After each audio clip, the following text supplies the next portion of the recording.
welcome to Kicking It Local, the podcast all about the football community in South Australia. I'm your host, Johnny Kecko, and Macron Sports Hub Adelaide are ready to provide your club, academy or organisation with all its teamwear needs. For inquiries or online shopping, head to macronstoreadelaide.com.au.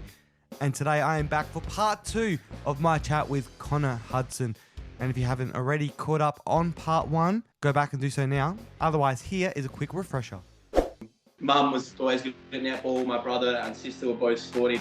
My brother played. How's this? So my brother, he played for the Adelaide Hills before they were Hawks. So we've been around football in the Hills for a long time out there. So the coach couldn't come away with us. So we actually ended up having Tony Vidmar, which was insane. Like I watched Tony, kick a winning goal against Uruguay. For the World Cup qualifier, also played an insane game in that game as well, and to be coached by him at the national tournament was crazy.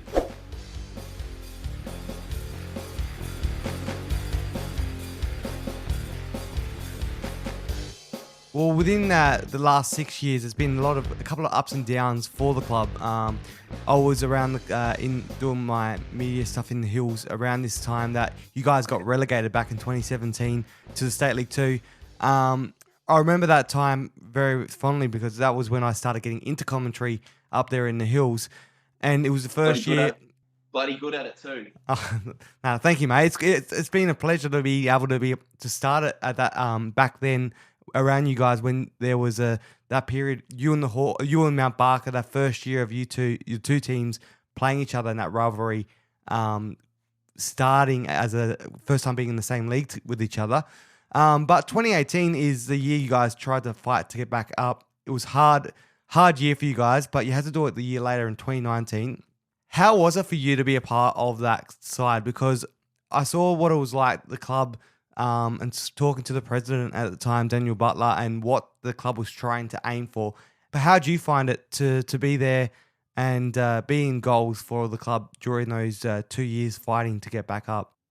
It was crazy. Like it was a hectic time because we knew that the club at that stage and the team we had. And I don't think the club State League 2 is a great league, but I feel like the Hawks deserves to be pushing to State League 1, hopefully someday again Premier League as well. But yeah, it was. We knew what we wanted. The club knew what we wanted. We wanted to push and get out of that league. So everyone was on the same page, and we had a really good morale and culture amongst the team and the club throughout those 2 years. I remember in the first year when we tried to get back up. I actually had a trip to Europe. It was in 2018. I had a trip to Europe when I went away in July the 1st. I left, and not the best timing, but at that stage of my life, the opportunity came up, and I'd never travelled properly before, so did it. Not the right time of the season, I don't think, for the club, but we had a really, really, really good young second keeper at the time as well, so I had full confidence. But I remember coming back to the game against, I think it was Victory. Adelaide, I think it was Victory. It was a playoff, and it was it was that game. But I got back a few days from Europe. I got back about a week before, and I went out to that game, and we just missed out. If we won that, I'm pretty sure we would have gone up that year. So I remember that was the first game when I got back, and it was heartbreaking. Because we wanted so bad to get up. But I think we all knew that the 2019 year was going to be if 2018 was our rebuilding year, the 2019 was all right, let's use what we've done to rebuild and really smash. And we did. We actually, we won the league that Premiers. Year. So, yeah. So we won the league and then went and played Vipers in the grand final at Cooper Stadium, which was insane. So that year, other than all the younger achievements with the state program and stuff like that, but that year was probably the best year of my football career so far, for sure. that year for you guys, you a huge achievement to be able to get to that point and playing at Cooper Stadium. I remember being down there for the grand final. What was it like, the momentum of that season, 2019, becoming premiers, and then also getting to the point of the grand final and finishing off the season the way you guys did? Yeah, it was.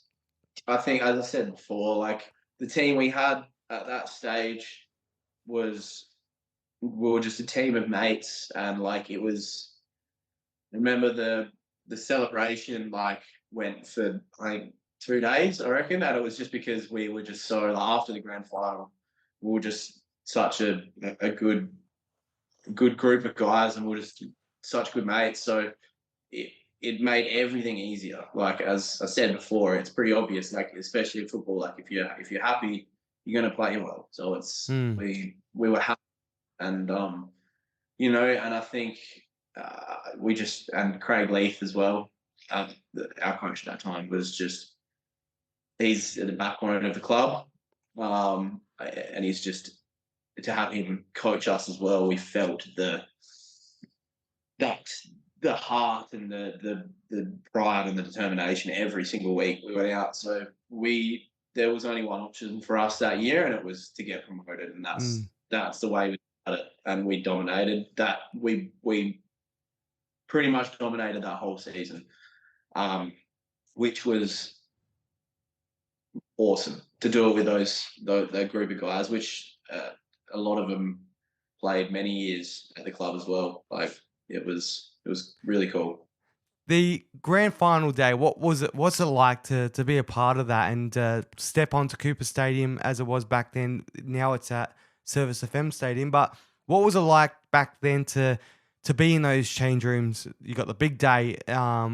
It's a huge event, thousands of people heading down to Cooper Stadium. What was it like to be a part of that and step onto the pitch? Yeah, man, that was the my up to this point, 28 years and 18 years of playing. That was the moment for me. It was insane. Like I'd watched United play there for so many years. It is arguably, and in my opinion, and probably a lot of South Australians' opinion as well, it is the best venue Mm. for all in the country. So to have the privilege of playing on it was unreal, man. Like it was insane. So and we actually got the United change rooms as well because we won the league. We were the home side, so it was cool. Whose locker did you get at the time? Did they have the names on there still? Yeah, I think, man, it was all a blur. It went so quick. I wanted it to last forever. Um, I reckon. I'm pretty sure they did. I reckon I had the keeper. Who was the keeper at that stage? Man, I can't even remember. 2008, 2019. You mean Izzo, I reckon? Yeah, would have been Izzo, I reckon. Yeah. Yeah. So it probably Izzo. How's that? Full circle. There you go. Played Well, with him. it's a great achievement to be able to win the grand final, State League Two grand final, and then we saw you guys in the the State League One the year later. Some came up against some great teams, and you managed to stay up. But the following year in 2022, not as great of a season for you guys, and that ended up being your final year before having a little bit of a break from football. What was it like the change of the club and it's not easy. We all know that there's struggles up in the hills for players. Not only the hills, there's other areas in South Australia. Some of the southern teams find it just as difficult. Not there's different difficulties for some clubs attracting players, but what was it like for you guys in that period, especially being a player and the struggles of not being able to get players up to the hills? Yeah, you're right, man. It's always been a bit tough up in the hills. It's everyone. Like it's somewhere. It's great for us because teams come up there and they hate playing there. Mm. We love we love it up there. We love facility and stuff, but it's hard, man. Like that season was hard, and to be fair, the standard in that season was insane in the Yeah. state league one division. So and it was close. It's close. Like we didn't, we weren't like all out wooden spooners. Like it was a fairly tight league. But it was still pretty disheartening to go down, especially considering a few years, before we fight it so hard to get up. But I think there's always that, and there's other clubs like this, but the Hawks has. I don't know. I feel like I have something different at the club. Every club's got something different, but our difference, it's a beautiful thing. It's just no matter what, no matter if it's winning the league and then the final in 2019 or getting relegated, is we always know that we've got the club, and I think that's something that we held on to when that was all happening, and when we got relegated again, we just knew we've got this awesome club up in the hills that, it might be a bit hard at times to attract players, but look at the players we've developed and brought up, Mm. myself included, like Jacob Leckel, players that are coming up through the club now. Like it's awesome to see. Daryl Harvey's, Nathan Elliott. Like Nathan Elliott is the number one person, I guess, when you think of Hawks, because he's been there for so long. He's done so much for the club. So we've got, and I know every club has them, but we've got people like that. We always will.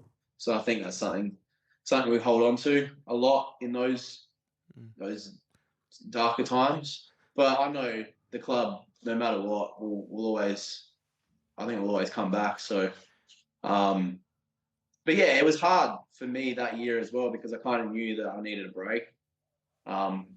As you mentioned before, I was clashing. My music life was clashing so much with my football life. It wasn't fair on me or the club, I don't think, at that stage.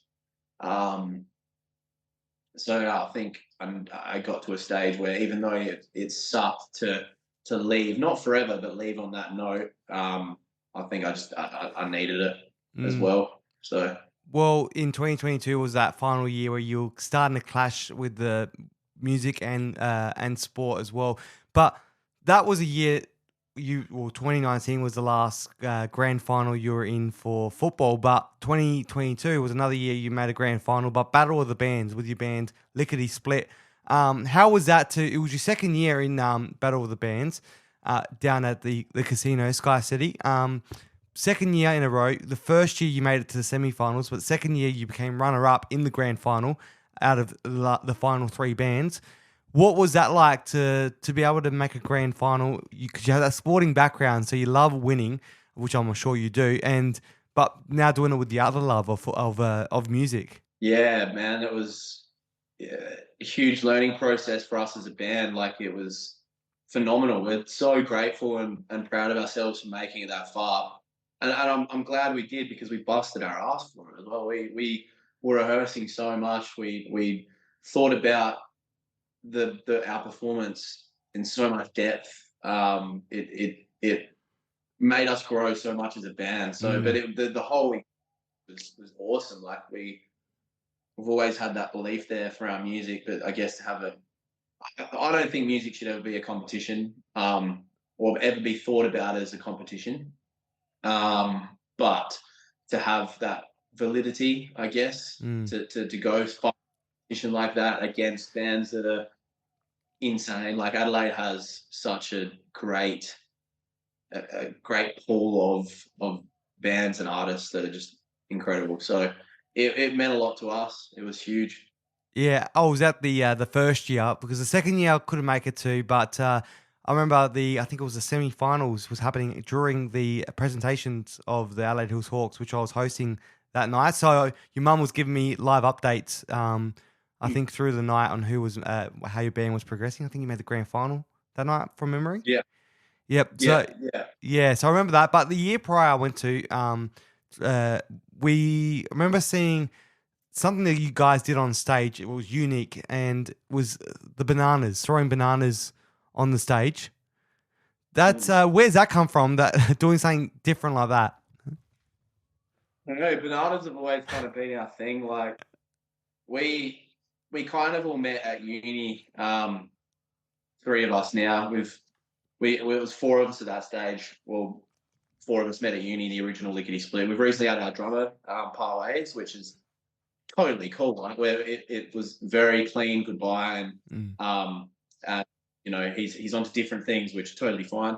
So we've got a new drummer now, but at that point we all met at uni, and when we first came up with Lickity Split, I think we just were thinking of like we need some sort of image, to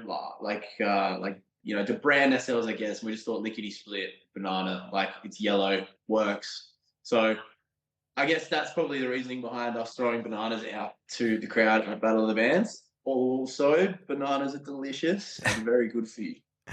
It was it was interesting to see that the bananas everywhere, especially in the Sky City. Not something you see in this casino often, but Getting them security was pretty hard. we all know that goalkeepers are usually a unique character. On the field, I don't think we've really seen much of you as a unique side of a goalkeeper side, coming out of you in the goalkeeping sense.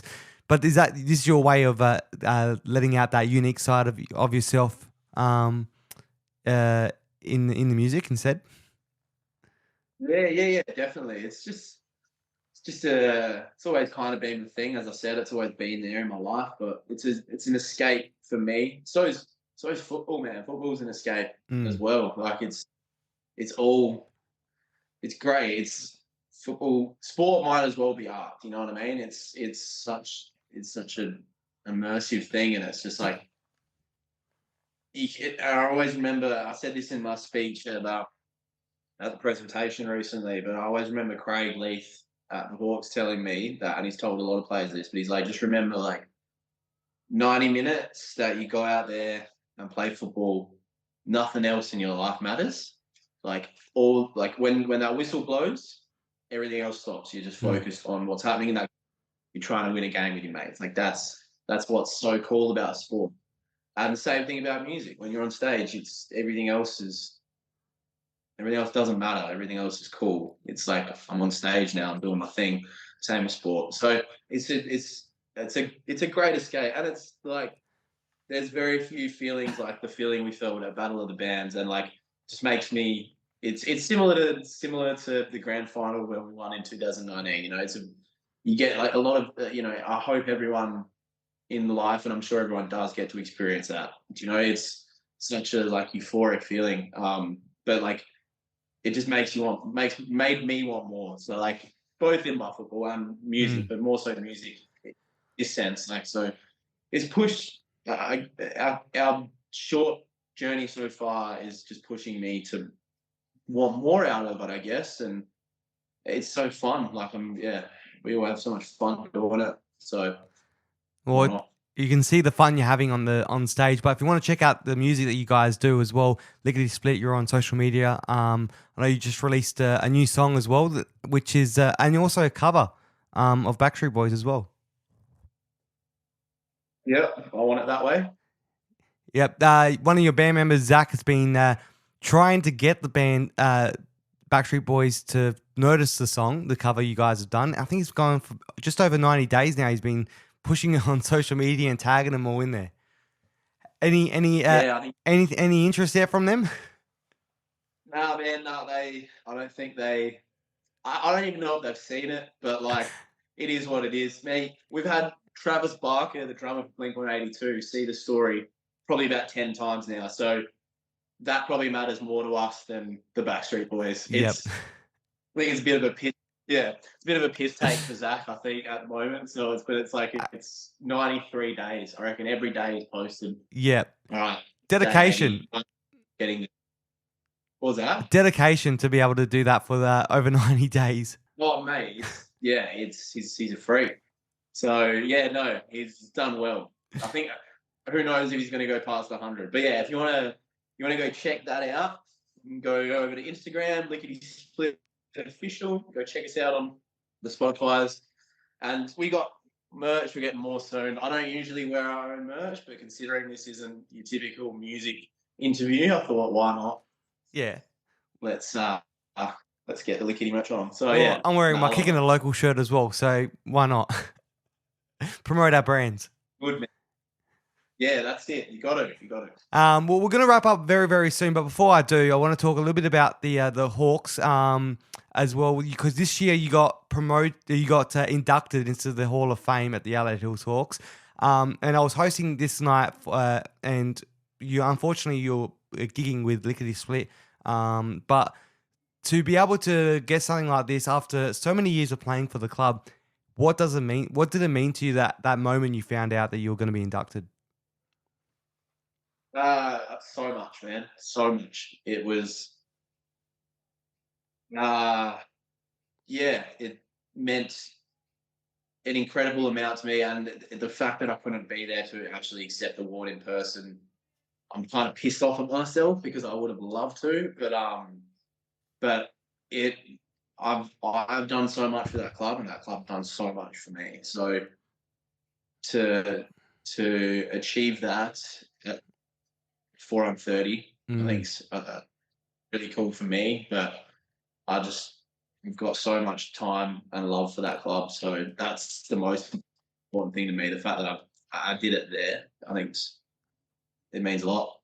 Absolutely, and you did it alongside your teammate Daniel Hosking as well. So two players I remember fondly watching you guys play together. Now you both got inducted on the same night, which is pretty cool. I expect for you as well. Yeah, man, for sure. We were in the same team when we won the grand final. He scored uh, two, two goals, two of our three goals in that game. Mm. So Oscar and I are great friends. I actually played at his wedding. I played the song that his bride, lovely bride, walked down the aisle to. Which me and Hoskel are great mates. So I'm very honoured to be alongside him in accepting the Hall of Fame at the Hawks. It's awesome.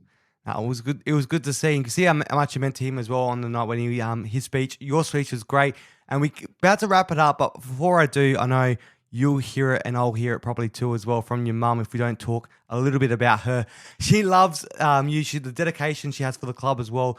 Even though you weren't there this year, she was still volunteering throughout the year. She was at the awards night. She was planning the event as well. She does a lot for the club, and I'm sure she does a lot for you. How much does it mean to have parents like your mum and your dad to do what they've done to be able to get you to where you are now? Oh, mate, it's more than I ever thank them for. So, Mum, Dad, I'm sure you're watching. Thank you so much. You've done an incredible amount for me, whether it's taking me out to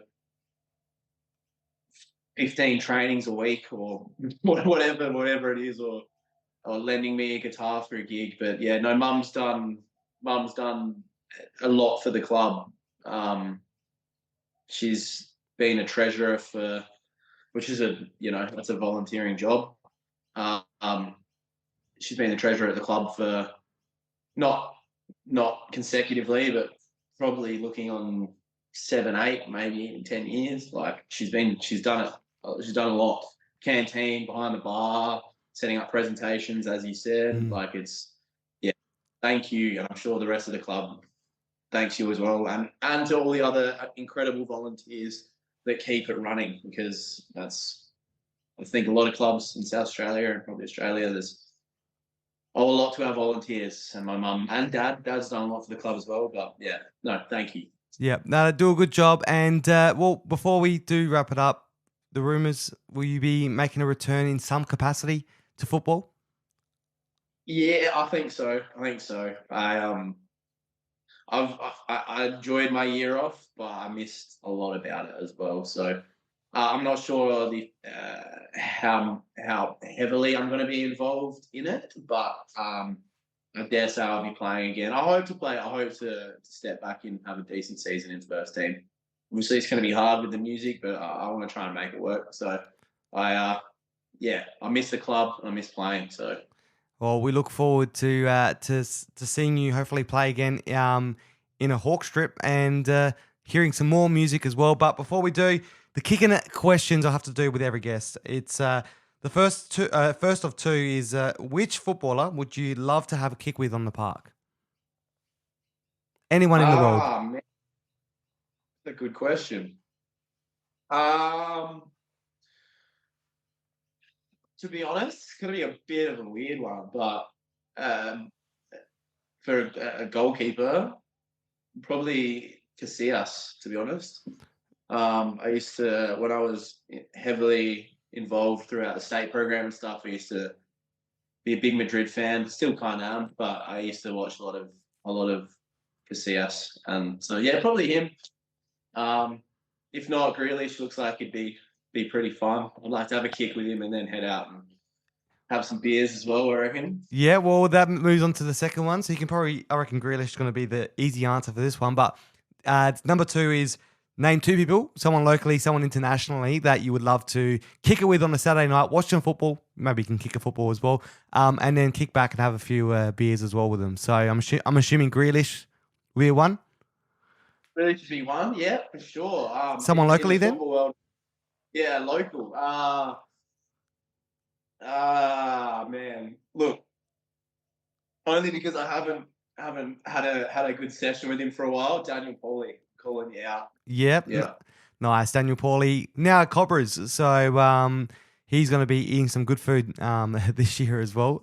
Yeah, probably Pauly, but someone else, someone new, I don't know. I'll have to come back to you on it. Nah, that's all good. Well, Daniel Pauly is a good one. He's been a guest on this podcast in the past, and he's a great guy as well. Which we know there's a lot of great people up in the Adelaide Hills, and it's been a pleasure chatting to you, Connor. And I've really enjoyed getting to know you a bit more and a bit more of the background of your story as well. And hopefully we do see you come back. Only 28, so you're a year younger than me, but I think you've got a long time to go, and hopefully you can see you do well in both music and sport. Thanks, man. It's a pleasure to be on. I've listened to a lot of your episodes actually. It's good. It's a pleasure to be on. And I didn't know you were 29, man. You're killing it. Thank you, mate. Well, I'm starting to feel old, but we'll see. Hopefully I can last a bit longer. Nearly a number, mate. Nearly a number. You'll be right. Nah, it's all good. Well, thank you so much, mate. And well, lastly as well, your music. Let's just say it one more time. Where can we hear your music if we want to listen to some Lickity Split? So Lickity Split, as you just said, with an I. A lot of people go Lickety. It's actually Lickity. You can hear us on Spotify. Set us up on Instagram. We've got a couple of cool music videos. We actually have a podcast of our own, which we've been lazy on lately, but we're going to get back to it pretty soon. And we have a whole heap of what we feel is our finest music to release coming up this year. So if you like your Blink-182, your Offsprings, your Sum 41s, your Foo Fighters, mixed with some like modern sort of flavors like June Rats and the Chats, some Aussie stuff, you will probably like us. So go over us if you get a chance, for sure. Absolutely. I've been out to your gigs, a couple of your gigs, and I've enjoyed it myself. But make sure you get your bananas and head out to some Lickety Split gigs. Hopefully see you back with the gloves and back on the pitch soon, mate, as well. All the best. Thank you for joining me. Easy, Johnny. Thanks, man. Legend. That was Connor Hudson. Make sure you subscribe to Kicking It Local wherever you get your podcasts so you can get a taste of the SA football community. Plus, follow Kicking It Local SA on Instagram and Twitter so you don't miss any of the action. See you soon.